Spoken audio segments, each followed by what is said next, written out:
Swiggity swag, what's in the bag? Jay here, bringing you guys more My Hero Academia Smash Rising here on the channel, and today we're going to be talking about the White Day Deku and if this Deku is actually worth the trouble to get him to 6 stars, which honestly, I think with any kind of event like this, I don't think they're worth it, because going from 5-star to 6-star means you gotta grind out 300 medals, and 300 medals is absolutely annoying. But there are a few things with this Deku that I do think are really good, and I'm gonna talk about them in this video.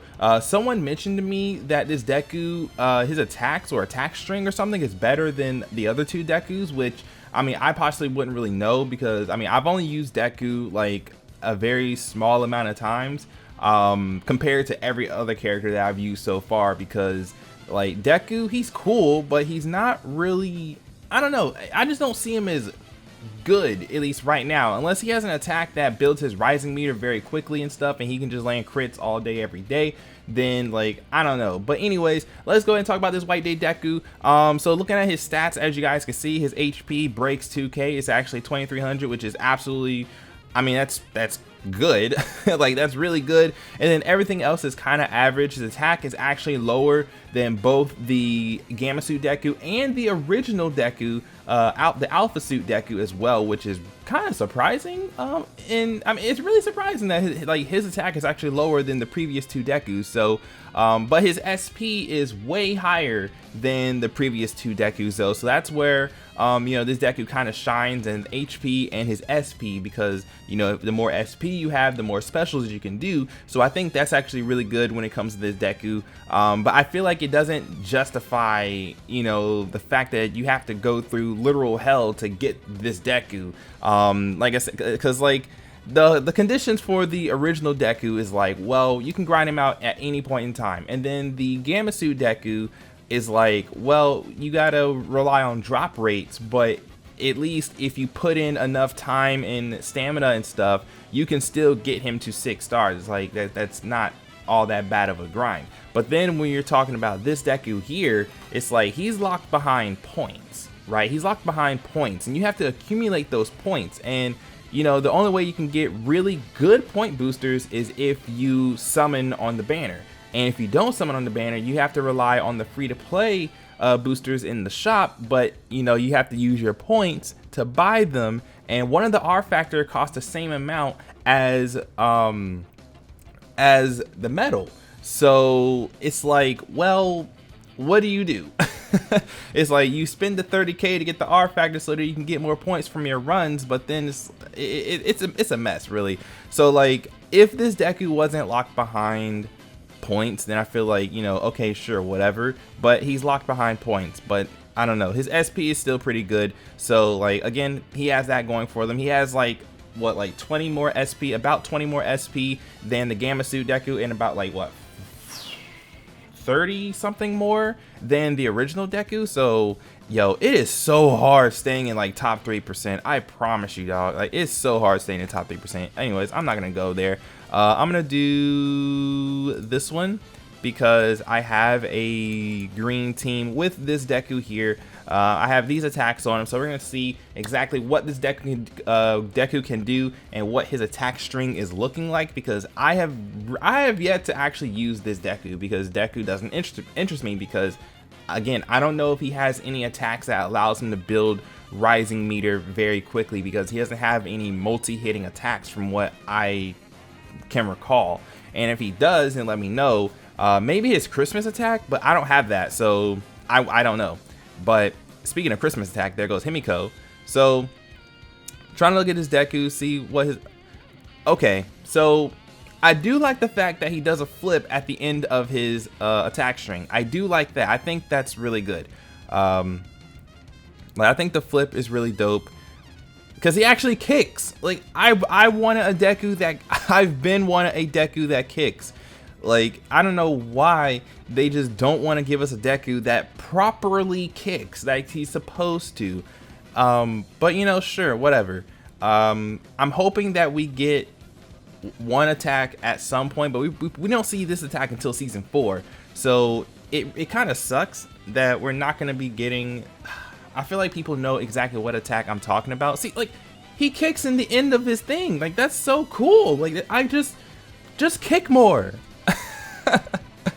Like, just kick more, Deku, please. Just kick more. That would be so cool. That'd be great. That'd be phenomenal. But no.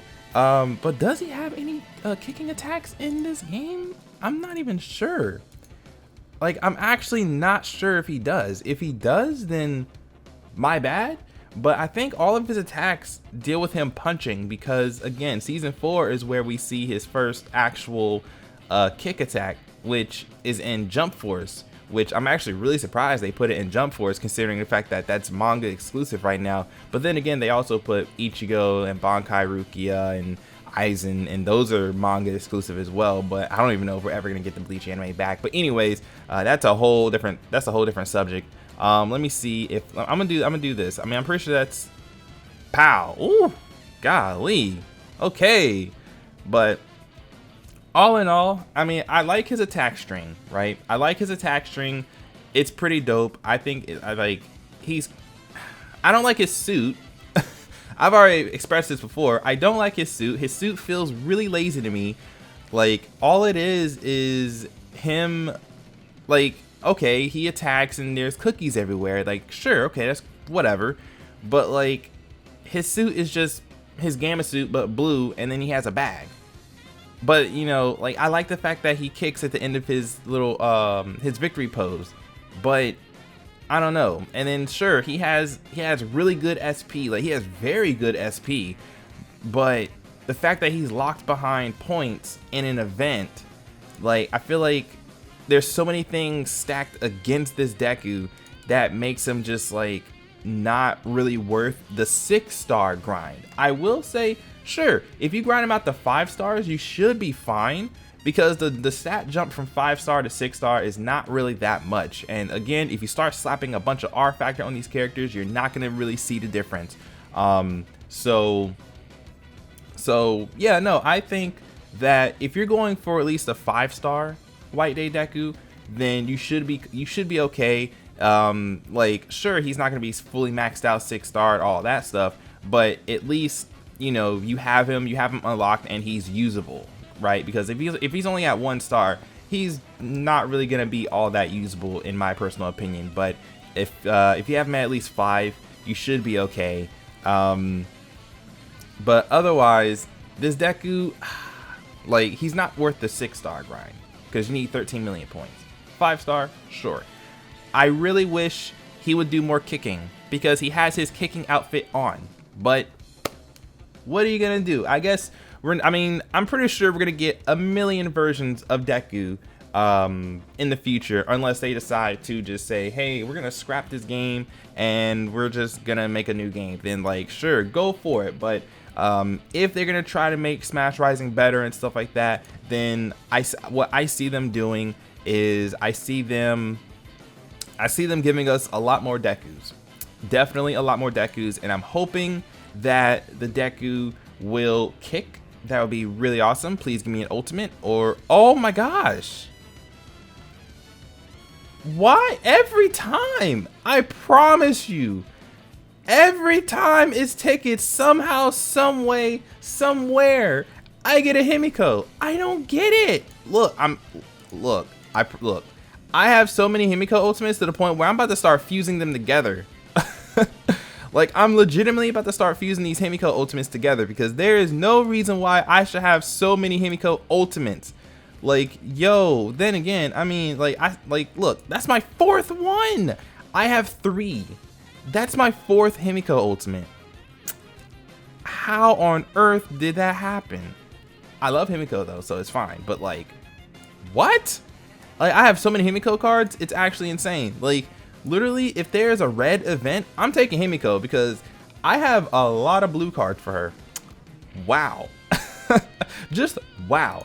Anyways, that's gonna go ahead and do it for this video. So my overall opinion on this Deku is that, sure, okay, so his attack stat is lower than the 2 previous Dekus. His HP stat is pretty dope. It's phenomenal. His SP is amazing. But the fact that he's locked behind points just kind of makes it not all that worth it. But if you're going to at least 5-star, then sure, definitely go do that. But the fact that he's locked behind points, and the only way you can get a really good point booster without spending points to get that point booster is if you summon on the banner, and then you're at the mercy of banner rates. So, you know, that kind of sucks. But all in all, I hate his suit, but you know, I can't, the SP is just really good. So, I mean, yeah. I don't like this Deku. I'm still never going to use Deku, but sure, whatever. Anyways, that is going to go ahead and do it for this video. I know that really was not a clear answer as to, like, if this Deku is worth it. Literally just, like, I would say give him the 5-star if possible, and then just get everything else in the shop. That's what I would say. But if you enjoyed this video, leave a like down below to show your support. In the comments below, let me know if you guys 6-star this Deku or 5-star this Deku, or if you just do not care about this Deku, or if you just hate Smash Rising, because I know there's that 1 or 2 or 3 or a million people that do not like Smash Rising. Also, if you're new around here, like Smash Rising and other gachas, hit the subscribe button down below, ring the bell so you don't miss an upload here on the channel. With that, I am out. Thank you for watching. I'll see you guys next time. Peace.